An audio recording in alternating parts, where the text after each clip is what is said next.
do with you? The boy is always running around like an idiot trying to catch up, trying to figure out what's going on. The fact that you're not answering leads me to believe you're either A, not at home, B, home but don't want to talk to me, or C, home, desperately want to talk to me, but trapped under something heavy. Rob Reiner spent his 6-decade-long career making not just movies, but moments. His resume is so stacked with classics, you can't handle the truth. It even impressed his late father, legendary comedian and Dick Van Dyke show creator Carl Reiner. He's made some of my favorite movies. If whoever made them, they'd still be my favorite movies. Friend Barry Markowitz stayed with the family for 5 days 3 weeks ago. He was the cinematographer who worked with Rob and Nick on their semi-autobiographical film. Every expert with a desk and a diploma told me I had to be tough on you. Did you see any struggle with them when you were on set making that movie with them, or did you? No, the opposite. The third movie I made was Stand By Me, and it actually was the first time, even when I was in my 30s, I started to come into my own in a weird way. Because he would say his most meaningful film, the 1986 coming-of-age drama, Stand By Me. It was the first film that I made that wasn't anything my father would ever have made, and that was a big hurdle for me to break away. Basically, it's the girl that allows him to see what's really inside of him and recognize how great a girl she is. I mean, that's my story. I mean, basically, you know, my wife gave me, made me a person. I mean, you know, you're like half-formed when you're a guy. You meet. But for Reiner, his work has always been a family affair, casting his mother to deliver the classic line in the beloved rom-com When Harry Met Sally. I'll have what she's having. And I had great admiration for her. Michelle was an organizer. Michelle took care of business. I don't think I'm an authoritarian type at all. But maybe that's the problem here. Maybe that's what Nick and all drug addicts need. Some authority, some proper boundaries, some real guardrails. I got nightmares in my head, I fear. Thoughts build up until I can't feel. My mind fills up into a creature, and it haunts me somewhere much deeper. I got nightmares in my head, I fear. Did Rob ever say to you that he feared for his safety at all? Never. They may have had arguments, but I never saw any violence. We're already in a funny place in the story where we're starting to ask ourselves, what's reality? The reality we've been told, or the reality that has been sort of reported? What is the true state of this family? What is Nick's true state? Because we have one source saying or suggesting Nick was diagnosed with schizophrenia just weeks before the murders. Well, you would think that Houseguest would have said something like that if that was new. Look at this from TMZ. Nick Reiner was diagnosed with schizophrenia and in the weeks leading up to the murder of his parents. And if you look at how that is framed, diagnosed with schizophrenia and in the weeks, one would assume that happened in the weeks leading up to the murders, wouldn't you? Here's another one. Nick Reiner calm but in a fog days after Rob, and here it is. Nick had been diagnosed with schizophrenia in the weeks leading up to the murders, and so that's where you really need some more context and some more facts and some more information. When was he diagnosed with schizophrenia specifically? The New York Post uses the term month to describe the time span of Nick's relapse. Look at this. The iconic director's troubled middle son, 32, was being treated by a psychiatrist for his condition, but in the month before the murders, his behavior became alarming as doctors switched his medication. Now, what that suggests is that his medication was switched in the month before the murders. And I think what's also important there is it at the beginning of the month, the middle of the month, or at the end of the month? About 3 to 4 weeks before Rob Reiner and his wife were found stabbed to death in their Brentwood mansion, his prescription was altered. So 3 to 4 weeks, that is either 3 weeks or a month, but that is quite specific. And then what's really interesting is this Houseguest apparently stayed there, was it 5 weeks ago? Or was it for 5 days 3 weeks ago?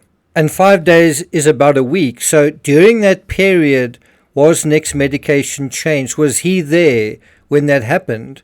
If so, he certainly didn't notice anything. And if he was there when his medication was changed and he didn't notice anything, then was it really the medication that changed his behavior, or was it something else? I saw things were better. Nick looked great.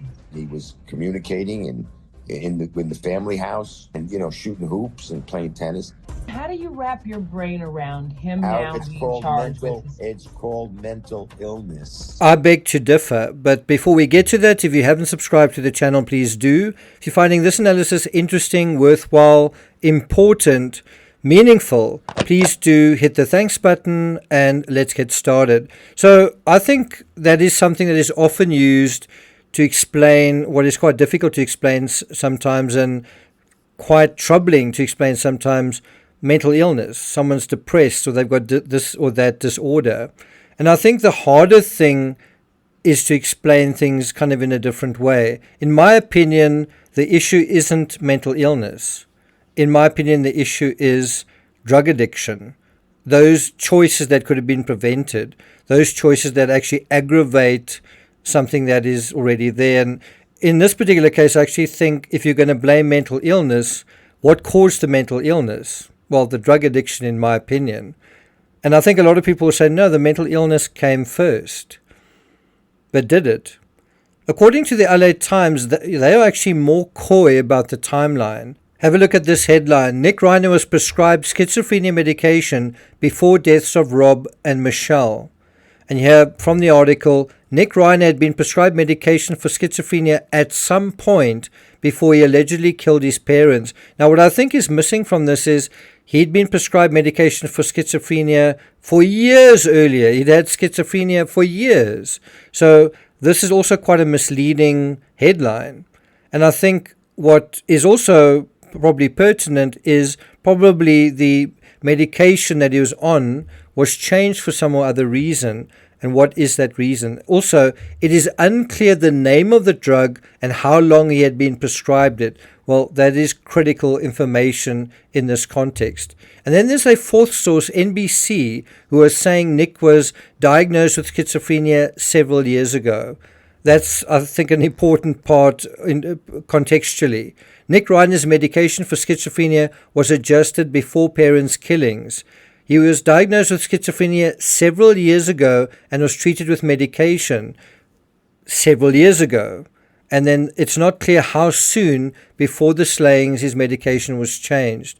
Now, if this is true, and I believe it is, then you can see how the schizophrenia defense is already starting to fizzle, because Nick has had this mental condition for years without any issues, for years without killing anyone. Was he able to write the screenplay and make the movie Being Charlie while he had schizophrenia? That's also an important question.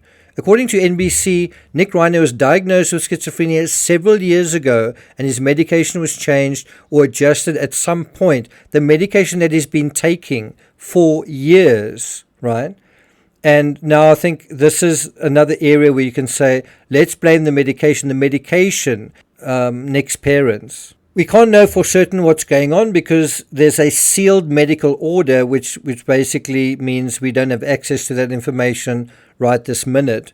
It's also important to clarify how soon before the slayings his medication was changed, also what the medication was and what it was changed to. Reiner was being treated for a serious psychiatric disorder at the time of his parents' murder. He was diagnosed with schizophrenia several years ago and was treated with medication. It's not clear when his medication was changed. And I think one's got to think about that. If it was changed the day before or hours before, that would be pertinent. If it was changed several weeks before, you're really going to say that is the reason that this happened. And I suppose you would have medical experts saying it would take that long for these effects to accumulate and perhaps be aggravated. That's perhaps another aspect to it, is mixing these medications with other substances and what's going to happen then in terms of one set of medication compared to another set. But in virtually every case we deal with, time emerges as a critical measure in a particular area, and this case is no exception. And this is the number 3 clue we all missed. If Nick was diagnosed with schizophrenia just before the murders and put on medication just before the murders, that would be significant. But it appears that is not the case, specifically in terms of the first aspect. The timing of the change of his medication will also be important, but we also see Nick's eating habits and weight changing prior to the murders.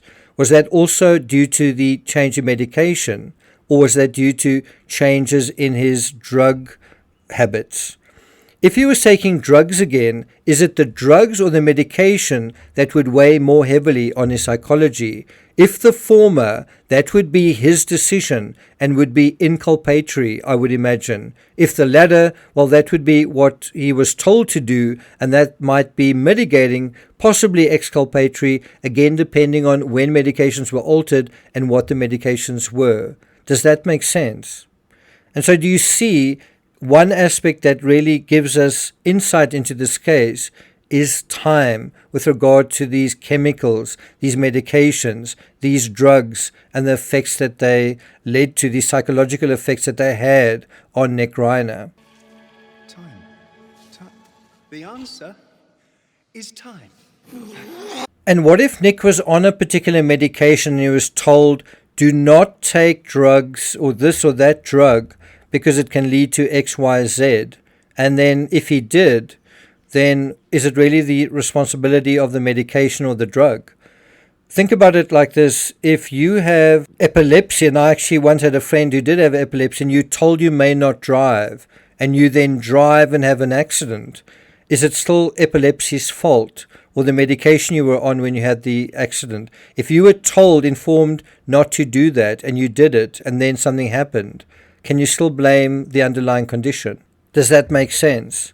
So I'm not going to take it further than that, but there is already a third critical clue everyone missed that has emerged, and it has to do with the murder weapon.